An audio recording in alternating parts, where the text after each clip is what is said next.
اعوذ باللہ من الشیطان الرجیم بسم اللہ الرحمن الرحیم وإلى عاد أخاهم هودا قال يا قوم اعبدوا الله ما لكم من إله غيره أفلا تتقون قال الملأ الذين كفروا من قومه إنا لنراك في سفاهة وإنا لنظنك من الكاذبين قال يا قوم ليس بي سفاهة ولكني رسول من رب العالمين أبلغكم رسالات ربي وأنا لكم ناصح أمين أوعجبتم أن جاءكم ذكر من ربكم على رجل منكم لينذركم واذكروا إذ جعلكم خلفاء من بعد قوم نوح وزادكم في الخلق بسطة فاذكروا آلاء الله لعلكم تفلحون قالوا أجئتنا لنعبد الله وحده ونذر ما كان يعبد آباؤنا فأتنا بما تعدنا إن كنت من الصادقين قال قد وقع عليكم من ربكم رجس وغضب أتجادلونني في أسماء سميتموها أنتم وآباؤكم ما نزل الله بها من سلطان فانتظروا إني معكم من المنتظرين فأنجيناه والذين معه برحمة منا وقطعنا دابر الذين كذبوا بآياتنا وما كانوا مؤمنين۔ یہ جو رکوع آپ کے سامنے تلاوت کی گئی ہے، اس رکوع میں حضرت ہود علیہ السلام اور ان کی قوم عاد کا ذکر ہے۔ اس سے پہلے حضرت نوح علیہ السلام اور ان کی قوم کا ذکر تھا۔ حضرت نوح علیہ السلام دعوت دین کے تعلق سے ان کی محنت، ان کی کوشش، جد و جہد اور اس کے نتیجے میں بہت کم لوگوں کا مسلمان ہونا، ان کی قوم کا بہت ہی غلط رد عمل کا ظاہر کرنا، اس سے پہلے کے رکوع میں یہ تمام تفصیلات آ چکی۔ اس رکوع میں جو آپ کے سامنے ابھی جس کی تلاوت کی گئی ہے، اس میں قوم عاد اور ان کی طرف جس کو نبی بنا کر بھیجا گیا یعنی حضرت ہود علیہ السلام، ان کا تذکرہ اس رکوع میں ہے، ان کی دعوت کا تذکرہ ہے۔ یہ عاد یہ کون شخص تھا، اور عاد کے نام سے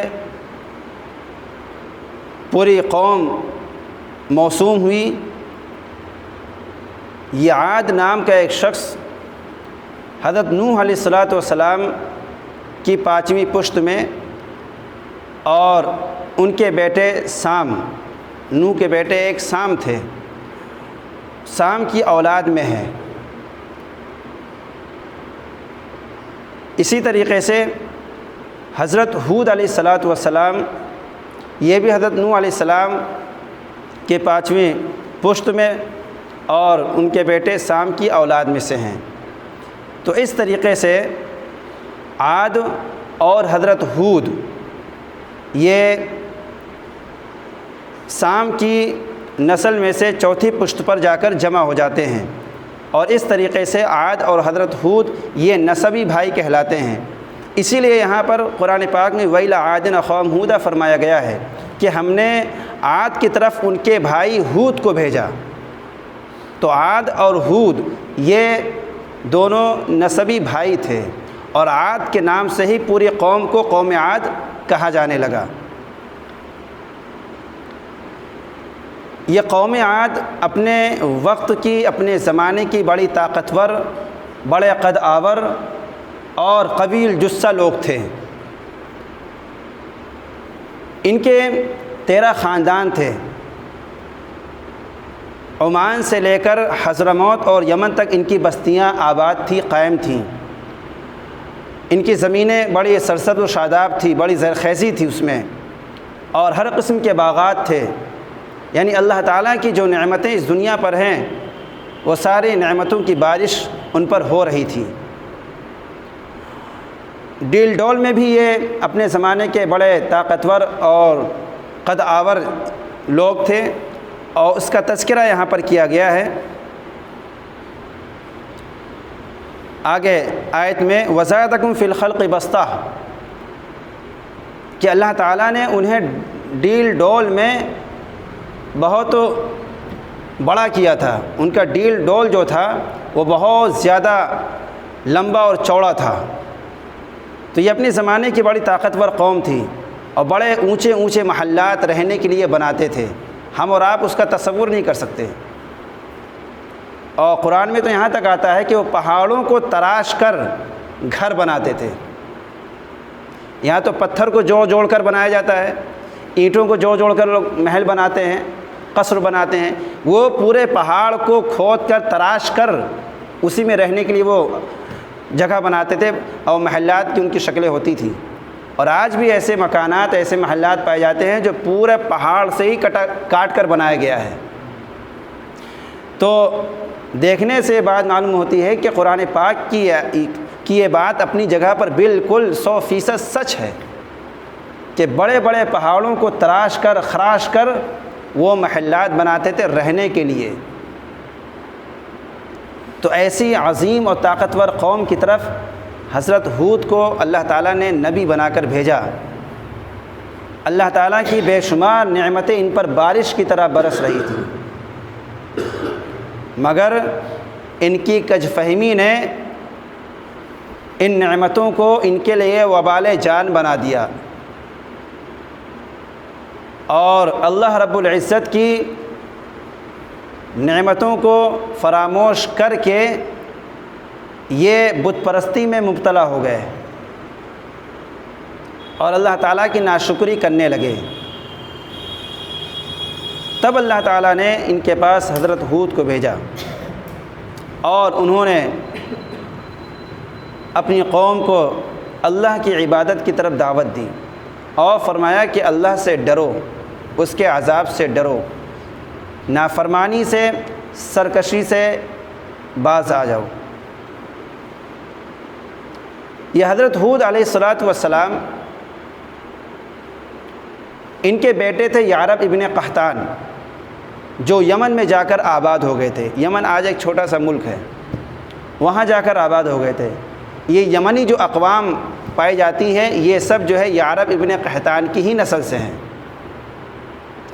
اور یہ عربی کہلاتے ہیں۔ یہ عرب اسی عرب سے بنا ہے، ان کی زبان بھی عربی ہے۔ تو اللہ تعالیٰ نے حضرت ہود کو ان کے پاس بھیجا، کیا فرمایا؟ یا قوم، اے میری قوم، اعبدوا اللہ ما لکم من الہ غیرہ، میری قوم اللہ تعالیٰ کی عبادت کرو کہ اس کے علاوہ تمہارا کوئی معبود نہیں ہے۔ حضرت نوح علیہ السلام کی بھی دعوت یہی تھی، انہوں نے اپنی قوم کہہ کے اپنی قوم کو مخاطب کیا کہ اللہ کی عبادت کرو، اس کے علاوہ تمہارا کوئی معبود نہیں ہے، عبادت کے لائق اور کوئی ہستی نہیں ہے۔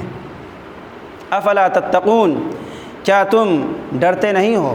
یعنی اطاعت اور نہ ماننے کی صورت میں تمہیں اللہ تعالیٰ کے عذاب سے ڈر نہیں لگتا ہے؟ افلا تتقون، کیا تم ڈرتے نہیں ہو؟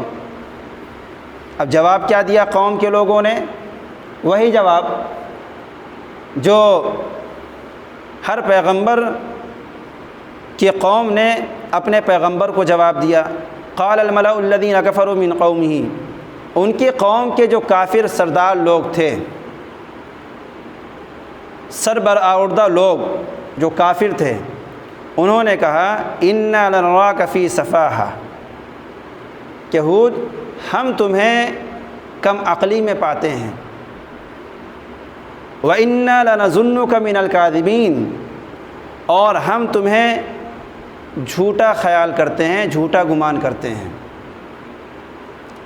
نبیوں کو، پیغمبروں کو اس طرح کا جواب ملتا تھا جب وہ اللہ کی وحدانیت کی دعوت پیش کرتے تھے، تو اس طریقے سے جواب ملتا تھا، سیدھے کہہ دیتے تھے کہ تمہارے اندر کوئی عقل ہی نہیں ہے، یہ تم اس طرح کی باتیں کر رہے ہو، بالکل نئی بات لگ رہی ہے، کس اللہ کی عبادت ہم کریں؟ کیا ہم ان کو چھوڑ دیں کہ جن کی عبادت ہمارے آباء و اجداد کیا کرتے تھے، ہمارے باپ اور دادوں جس کی عبادت اور پرستش کرتے تھے، کیا ہم ان معبودوں کو چھوڑ دیں؟ تو اس بات پر انہیں بڑا تعجب ہوتا تھا، اور سرے سے وہ ایک پیغمبر وقت کو اس طرح کی باتیں وہ کہہ دیتے تھے کہ ہم تمہیں جو ہے کم عقل پاتے ہیں، تمہارے اندر عقل نہیں ہے، سمجھ نہیں ہے، اور ہم تمہیں جھوٹا خیال کرتے ہیں۔ یعنی جو تم ہمیں اللہ کی وحدانیت کی طرف بلا رہے ہو اور اپنے آپ کو اللہ کا پیغمبر نبی کہہ رہے ہو، اس بات کو ہم مانتے نہیں ہیں، تم جھوٹ بول رہے ہو۔ حضرت ہود علیہ السلام نے بہت ہی نرمی سے اور بغیر کسی اشتعال انگیزی کے جواب دیا۔ قال، فرمایا، یا قومی، اے میری قوم، لیس بی سفاہہ، میرے اندر کوئی کم عقلی نہیں ہے، کوئی کم عقلی میرے اندر نہیں ہے، ولکنی رسول من رب العالمین، لیکن میں رب العالمین کی طرف سے بھیجا ہوا ہوں، میں اللہ رب العالمین کا، اس رب کا جو سارے جہان کا رب ہے، اس کا میں کیا ہوں؟ فرستادہ ہوں، پیغمبر ہوں، اور اس کی طرف سے میں بھیجا ہوا رسول ہوں۔ میرا کام کیا ہے اور میرا مشن کیا ہے، اس کی وضاحت آگے اگلی آیت میں ہے، ابلغکم رسالات ربی، کہ میں تم تک اپنے پروردگار کے پیغام کو پہنچاتا ہوں، وانا لکم ناصح امین، اور میں تمہارا خیر خواہ ہوں اور امین بھی ہوں۔ یعنی اس سمجھانے اور فہمائش کے پیچھے خیر خواہی کا جذبہ میرے اندر کار فرما ہے، میری کوئی ذاتی غرض نہیں ہے، میرا اپنا کوئی ذاتی مفاد نہیں ہے، کوئی ذاتی مقصد نہیں ہے۔ سورۃ الشعراء کے اندر تفصیل کے ساتھ حضرت ہود علیہ السلام کے اس مکالمات کو اللہ پاک نے ذکر فرمایا ہے، وہاں پہ ان اجری الا علی رب العالمین وما اسألکم علیہ من اجر ان اجری الا علی رب العالمین، کہ میں تم سے کوئی اجرت، کوئی معاوضہ یا فیس نہیں مانگتا ہوں، میرا جو اجر ہے وہ اللہ رب العالمین کے ذمے ہے، وہ مجھے عطا فرمائے گا، میں تم سے کسی طرح کا کوئی معاوضہ یا فیس نہیں مانگتا ہوں۔ یا اپنے الفاظ میں کہیں کہ میں اس دعوت کے بدلے میں، اس سمجھانے کے پیچھے تم سے کوئی چندہ کرنے کے لیے میں نہیں آیا ہوں، خالصۃ لوجہ اللہ میں یہ کام کر رہا ہوں، اور اللہ پاک نے یہ ذمہ داری مجھے سپرد کی ہے، تو میں اپنے پروردگار کے پیغام کو تم تک پہنچاتا ہوں، اور میں تمہارا خیر خواہ ہوں، سچا خیر خواہ ہوں۔ اوعجبتم ان جاءکم ذکر من ربکم علی رجل منکم لینذرکم، کیا تمہیں اس بات پر تعجب ہے کہ تمہیں میں سے ایک شخص پر تمہارے پروردگار کی طرف سے نصیحت آ گئی، اس کی زبانی جو ہے تمہارے رب کی نصیحت تمہارے پاس آئی ہے تاکہ وہ تمہیں ڈرائے۔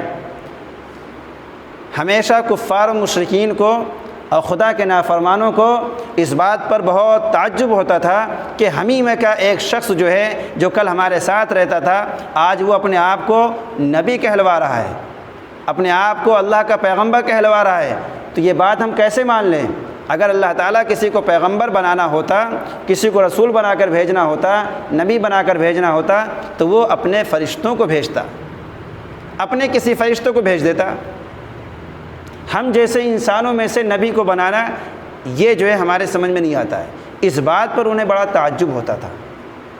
تو اسی کا یہاں پر حضرت ہود علیہ السلام نے ذکر کیا کہ کیا تمہیں اس بات پر تعجب ہوتا ہے کہ تمہیں میں سے ایک شخص تمہارے رب کی طرف سے نصیحت لے کر آیا ہے اور اس پر تمہیں بڑا تعجب ہوتا ہے؟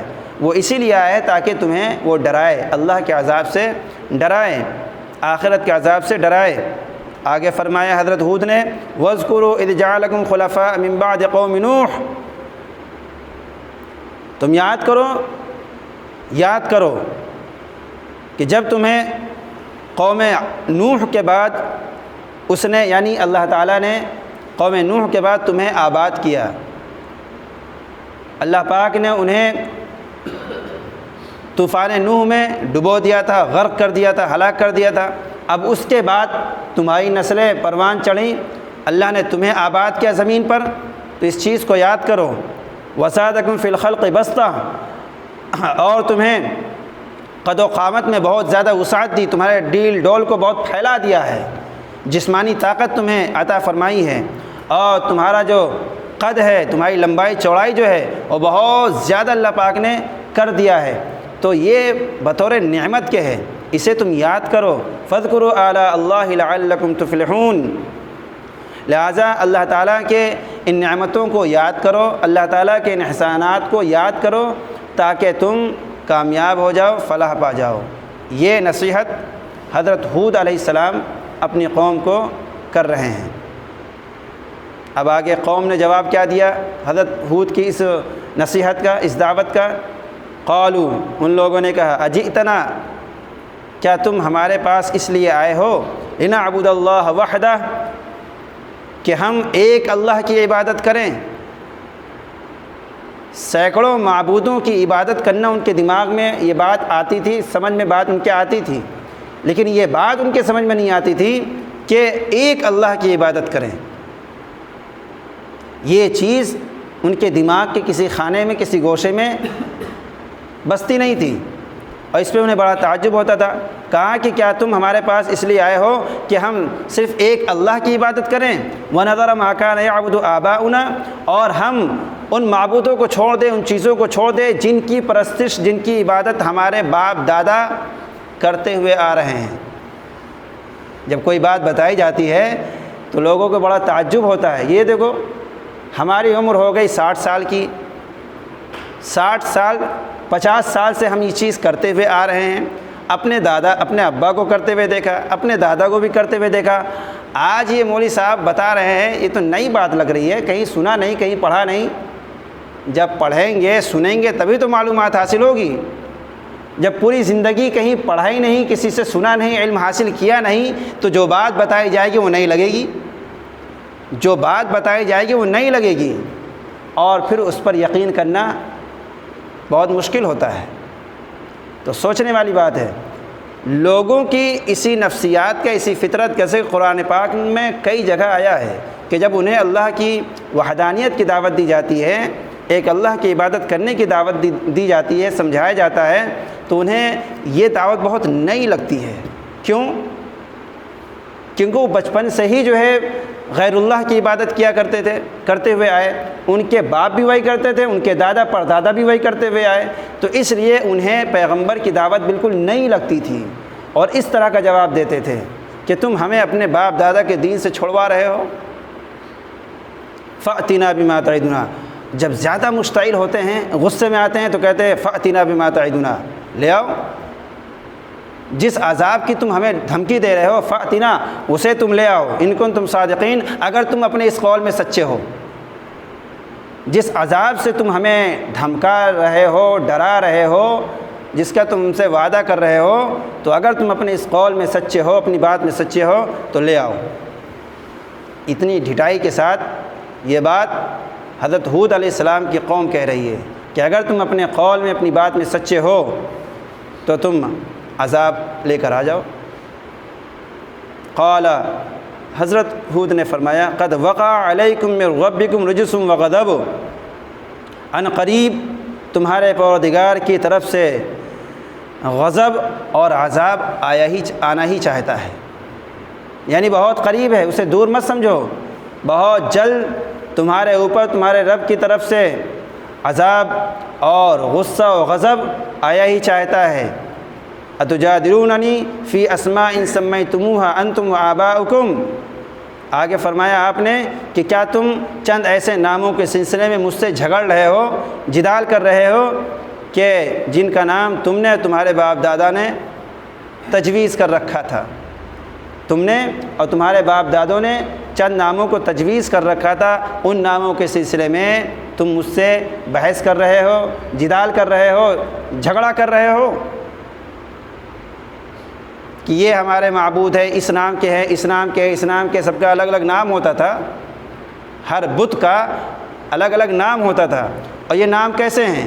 کیا اللہ تعالیٰ نے وہ نام تجویز کیے ہیں؟ نہیں، تم نے اور تمہارے باپ دادوں نے جو ہے ان ناموں کو تجویز کر لیا ہے اور اسی کو پوج رہے ہو، اور اس سلسلے میں جو ہے مجھ سے جھگڑا کر رہے ہو، بحث کر رہے ہو۔ ما نزل اللہ بہا من سلطان، اللہ تعالیٰ نے ان کی کوئی سند، کوئی دلیل اتاری نہیں ہے، نہ نقلی اور نہ عقلی۔ فانتظروا انی معکم من المنتظرین۔ اب بحث کر کے کوئی فائدہ نہیں، اتنا سمجھا چکے، لیکن پھر بھی کٹ حجتی پر آمادہ ہو۔ آگے فرمایا فانتظروا انی معکم من المنتظرین، بس تم انتظار کرو، میں بھی تمہارے ساتھ انتظار کرنے والوں میں ہوں۔ اللہ تعالیٰ کے فیصلے، اس کے عذاب کا انتظار کرو، تم بھی انتظار کرو، ہم بھی انتظار کرتے ہیں، فیصلہ ہو جائے گا کہ کس کی بات درست تھی۔ فَأَنْجَيْنَاهُ وَالَّذِينَ مَعَهُ بِرَحْمَةٍ مِنَّا، اللہ نے فرمایا پھر ہم نے ان کو یعنی ہود کو اور ان لوگوں کو جو حضرت ہود کے ساتھ تھے اپنی رحمت سے ان سب کو بچا لیا۔ برحمت منا، اپنی خاص فضل و رحمت سے ہم نے ان سب کو بچا لیا۔ وقطعنا دابر الذین کذبوا بآیاتنا، اور ہم نے ان لوگوں کی جڑ کاٹ دی جنہوں نے ہماری آیتوں کو جھٹلایا تھا۔ مفسرین نے یہاں دو باتیں لکھی ہیں، ایک تو یہ کہ انہیں اللہ پاک نے ایسا ہلاک کیا کہ ان کی نسل ہی مٹ گئی، اور دوسرے یہ کہ ان کی آگے نسل نہیں چل پائی، یعنی کوئی بچہ نہیں مر گیا، دوسرے یہ کہ ان کی آگے نسل نہیں چل پائی، اللہ پاک نے ان کی نسل منقطع کر دی، ختم کر دی۔ وقطعنا دابر الذین کذبوا بآیاتنا، اور ہم نے ان لوگوں کی جڑ کاٹ کر رکھ دی جنہوں نے ہماری آیتوں کو جھٹلایا۔ وما کانوا مؤمنین، اور وہ ایمان لانے والے تھے ہی نہیں، یعنی اگر انہیں بچا کر رکھا جاتا، ان پر عذاب نہ بھی آتا، انہیں زندگی دی جاتی، تب بھی وہ ایمان لانے والے نہیں تھے، یعنی ان کی قسمت میں مقدر میں ایمان تھا ہی نہیں۔ اب ان کے اوپر کون سا عذاب آیا؟ ان کے اوپر کئی طرح کے عذاب آئے۔ حضرت ہود علیہ السلام کی قوم یعنی قوم عاد پر سب سے پہلا عذاب یہ آیا کہ 3 سال تک مسلسل بارش روک دی گئی۔ جیسے کہ ابھی بتایا کہ ان کی جو زمینیں تھیں بڑی زرخیز تھی، بڑی سرسبز و شاداب تھی، اور بڑے ہر طرح کے جو ہے باغات تھے، اور ظاہر سی بات ہے یہ ساری چیزیں بارش کے پانی سے ہی تیار ہوتی ہیں۔ تو اللہ تعالیٰ نے 3 سال تک مسلسل بارش روک دی، اس کا نتیجہ یہ ہوا کہ ان کی زمینیں، ان کی کھیتیاں بالکل خشک ہو گئی اور ریگستانی صحرا بن گئی، کچھ بھی نہیں نکلتا تھا اس میں سے۔ لیکن اس کے باوجود بھی وہ اپنی بت پرستی سے باز نہیں آئے، اپنی سرکشی اور خدا کی نافرمانی سے وہ باز نہیں آئے، تو اللہ تعالیٰ نے ایک سخت قسم کی آندھی بھیجی، اور اتنی شدید آندھی تھی کہ اس میں ان کے جانور اور ان کے آدمی اڑنے لگے، اور سر کے بل وہ آ کر گرتے تھے، ٹکرا کر گرتے تھے، اور اس کی وجہ سے پوری کی پوری قوم ہلاک کر دی گئی، ختم کر دی گئی۔ اسی کو یہاں کہا وقطعنا دابر الذین کذبوا بآیاتنا، ایسا اللہ پاک نے انہیں ہلاک کیا کہ ان کا نام و نشان مٹ گیا۔ تو یہ اس طرح کے واقعات پیغمبروں کے اور ان کی قوموں کے واقعات اس بات کی طرف ہمیں متوجہ کرتے ہیں کہ جو ہے انسان اللہ کی یاد اور اس کی اطاعت سے غافل نہ رہے، اور اللہ کے جو نافرمان ہیں، خدا کے نافرمان اور سرکش بندے ہیں، انہیں ان واقعات سے، اس طرح کے واقعات سے سبق اور عبرت لینے کی ضرورت ہے۔ اللہ تعالی ہم سب کو صحیح سمجھ کی توفیق نصیب فرمائے۔ سبحان اللہ بحمدہ، سبحانک اللہم وبحمدک، ونشہد ان لا الہ الا انت، ونستغفرک ونتوب الیک۔